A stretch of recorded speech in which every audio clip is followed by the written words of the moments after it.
Hello upcoming doctors and engineers అందరికీ welcome back to physics Wallah. So అందరూ ఎలా ఉన్నారు? సూపర్గా ఉన్నారు అనుకుంటున్నాను. ఓకే, సో అసలైనటువంటి టాపిక్ ఏంటి అంటే, ఇప్పుడు నేను ఈ వీడియోలో ఎప్సెట్ ఎవరైతే కంప్లీట్ అయ్యిందో వాళ్ళందరికీ ఒక మేజర్ ఇంపార్టెంట్ పాయింట్ చెప్తున్నాను రా. ఏంటి అంటే, కాలేజ్ ఎలా సెలెక్ట్ చేసుకోవాలి. ఎందుకు అంటున్నానంటే, ఒక స్టూడెంట్ రాంగ్ కాలేజీ సెలెక్ట్ చేసుకోవడం వల్ల వాడి లైఫ్ అయితే చాలా చేంజెస్ వస్తాయి.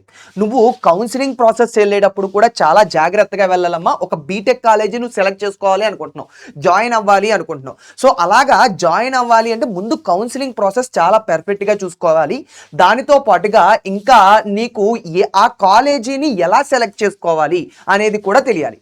సో నీకు వచ్చినటువంటి ర్యాంక్స్ తీసుకో. నీకు వచ్చినటువంటి ర్యాంక్స్లో ఏదైతే టాప్ కాలేజీ ఉందో అది సెలెక్ట్ చేసుకుంటే నీ లైఫ్ ఫ్యూచర్ అంతా కూడా బాగుంటుంది. సార్ మరి ఇప్పుడు టాప్ కాలేజీని నేను ఎలా డిసైడ్ చేసుకోవాలి అంటే, నేను టాప్ కాలేజీని ఎలా డిసైడ్ చేసుకోవాలనేది చెప్తున్నాను చూడు. నువ్వు కాలేజీలో జాయిన్ అయ్యే ముందు పక్కాగా ఇవన్నీ క్లారిటీగా తెలుసుకున్న తర్వాతే జాయిన్ అవ్వు. ఓకేనా? అంతా క్లారిటీగా తెలుసుకో. ఏ కాలేజీ బెస్ట్ అనేది ఈ 10 ఫ్యాక్టర్స్ మీదే మ్యాక్సిమం డిపెండ్ అవుతుంది. ఓకేనా? ఈ 10 ఫ్యాక్టర్స్లో పర్ఫెక్ట్గా ఉంది అనిపిస్తే నువ్వు కళ్ళు మూసుకుని అయితే జాయిన్ అయిపోవచ్చు. సో ఎటువంటి చేంజ్ లేదు, డైరెక్ట్గా వెళ్ళి హ్యాపీగా జాయిన్ అవ్వచ్చు.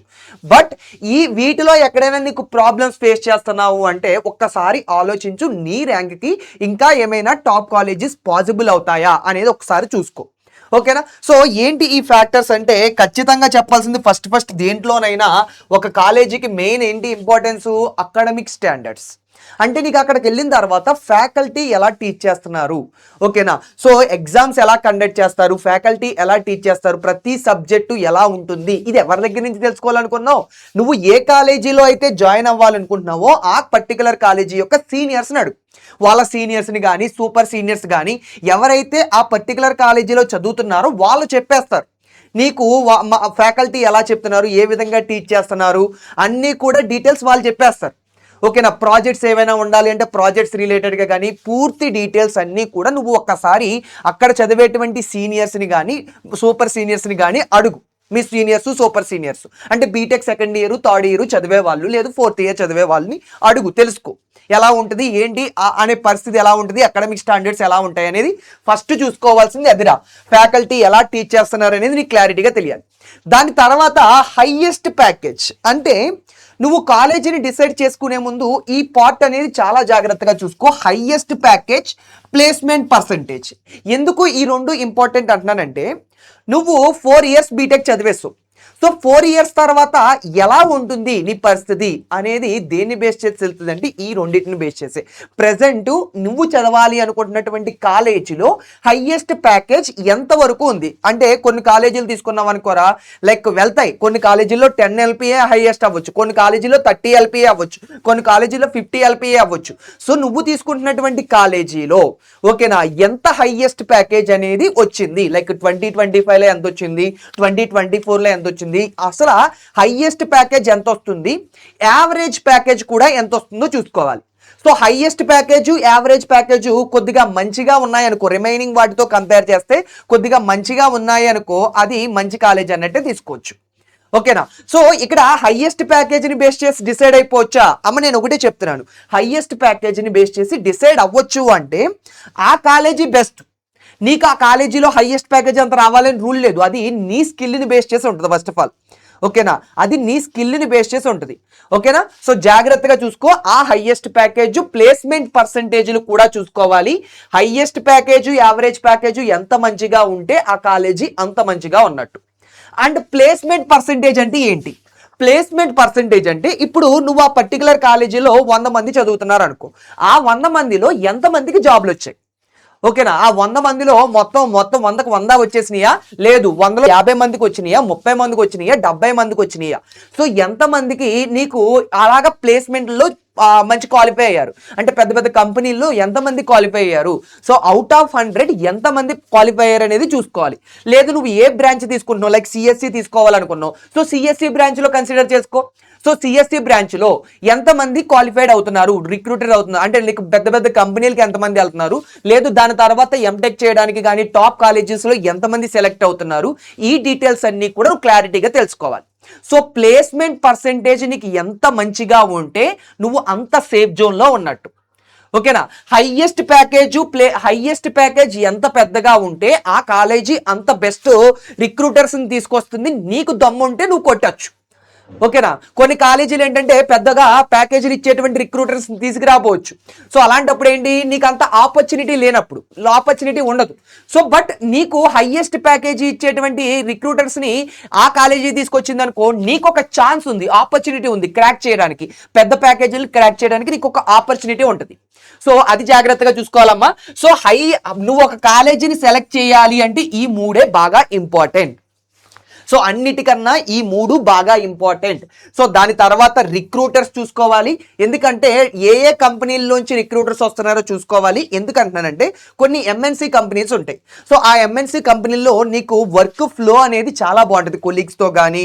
అండ్ ఇలాగా ఒక టాప్ కంపెనీస్లో నీకు వచ్చింది అనుకో, కాలేజీ అంతా కూడా టాప్ కంపెనీలందరినీ తీసుకొస్తున్నాయి అనుకో, సో హ్యాపీగా కూడా జాయిన్ అవ్వచ్చు. ఎందుకంటే నువ్వు ఒకటే ఆలోచించాల్సింది, నేను బీటెక్ కంప్లీట్ అయిపోయింది, ఈ పర్టికులర్ కాలేజీలో బీటెక్ కంప్లీట్ అయిపోయింది, నేను ఎంత ప్యాకేజీతో బయటికి వెళ్తా, ఎంత టాప్ అంటే లైక్ ఏ కంపెనీతో బయటికి వెళ్తా, ఇవి మెయిన్ పాయింట్లు. ఓకేనా, సో ఆ పాయింట్లన్నింటినీ ఫోకస్ చేయి. ఓకే, సో ఇదంతా కూడా నీకు కాలేజీ రిలేటెడ్గా చూసాం. సో నువ్వు కాలేజీలో జాయిన్ అయ్యే ముందు ఇంకా నువ్వు చూసుకోవాల్సింది ప్రాజెక్ట్స్, ఇంటర్న్షిప్స్. సో అవి ఎలా జరుగుతున్నాయి. అమ్మ నీకు ఒక కాలేజీ డీటెయిల్ తెలవాలి అంటే నువ్వు పూర్తిగా ఒకటే చెప్తున్నాను చూసుకో. కాలేజీలో డీటెయిల్స్ తెలియాలంటే నువ్వు ఏది అడిగినా కూడా ఆ పర్టికులర్ సీనియర్స్ చెప్పేస్తారు. లైక్ బీటెక్ చదివేటువంటి థర్డ్ ఇయర్ కానీ ఫోర్త్ ఇయర్ స్టూడెంట్స్ ఉంటారు కదా, వాళ్ళందరూ చూసి ఉంటారనమాట. సో ఖచ్చితంగా ఒకసారి ఒక ఇద్దరిని ముగ్గురిని కన్సల్ట్ అవడం అయితే చాలా మంచిది, ఎందుకంటే మంచి ఆప్షన్ అది. సో కన్సిడర్ చేసేటువంటి పర్సన్స్ని కూడా చూసుకో, కన్సల్ట్ అయ్యేటువంటి పర్సన్స్ ఎలా ఉంటున్నారు అనేది కూడా చూసుకో. సో కరెక్ట్గా చెప్తున్నారా లేదా రాంగ్ ఇన్ఫర్మేషన్ ఇస్తున్నారా అనేది కూడా చూసుకో. ఒక ముగ్గురు నలుగురిని అడుగు, తప్పేముంది. నువ్వు కాలేజీలో జాయిన్ అయ్యే ముందు నువ్వు ముగ్గురు నలుగురు అడగడం తప్పలేదు కదా, ఎందుకంటే లైఫ్ అంతా ఇది, లైఫ్ మీద ఇంపాక్ట్ ఉంటుంది. సో ముగ్గురు నలుగురు ఐడియాలు తీసుకో, టాప్ ఏ కాలేజీ బాగుంటుందో అడుగు. ఓకేనా, సో నీకు వచ్చినటువంటి ర్యాంక్కి ఏ కాలేజీ బెస్టో కొంతమందిని అడుగు. సో తప్పేమీ లేదు, ఎందుకంటే ఇది నీ లైఫ్. సో నీ లైఫ్ని అడగడంలో తప్పేముంది. సో తప్పేమీ లేదు, నువ్వు అడిగినచ్చు నీ ర్యాంక్కి ఏది వస్తుంది సార్ అని కొంతమందిని అడుగు. మీ సీనియర్స్ని అడగొచ్చు, సూపర్ సీనియర్స్ని అడగొచ్చు, లేదంటే మీ పర్టికులర్ కాలేజీ ఫ్యాకల్టీస్ని అడగొచ్చు. ఏది బాగుంటుంది, లైఫ్ జర్నీ నీ మంచిగా ఉండాలంటే ఏం తీసుకోవాలి, ఇవన్నీ కూడా నువ్వు అడగొచ్చు.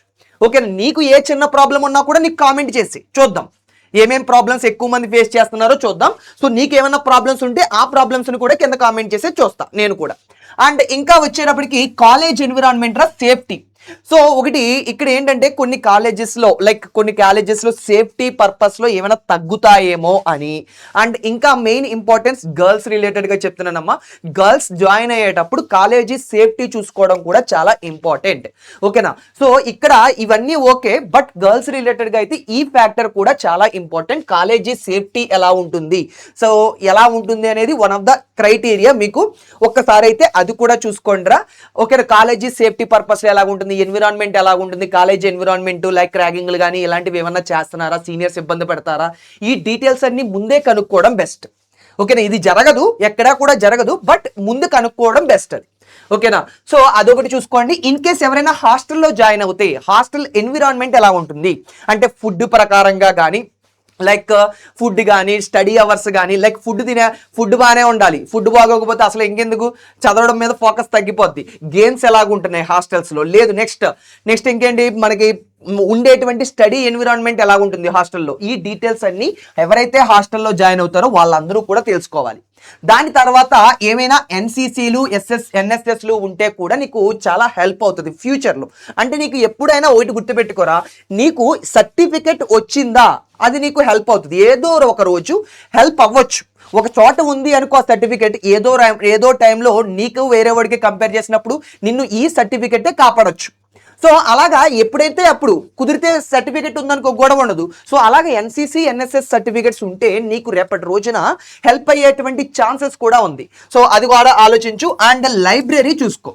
లైబ్రరీ ఎందుకు ఇంపార్టెంట్ అంటానంటే కొన్ని కాలేజీల్లో నువ్వు బుక్ రీడింగ్ అనేది చాలా ఇంపార్టెన్స్ అవుతుంది. లైక్ ప్రాజెక్ట్స్ రిలేటెడ్గా కానీ, నువ్వు ఏదో ఒక ప్రాజెక్ట్ తీసుకున్నావు, దాని రిలేటెడ్గా డీటెయిల్స్ అన్నీ కూడా కావాలి అనుకున్నావు, ఎక్కడ పడితే అక్కడ వెతుక్కోవడం కన్నా దాని రిలేటెడ్గా లైబ్రరీలో కావాల్సినటువంటి ఇంపార్టెంట్ అన్నీ ఉన్నాయా లేదని చెక్ చేసుకో.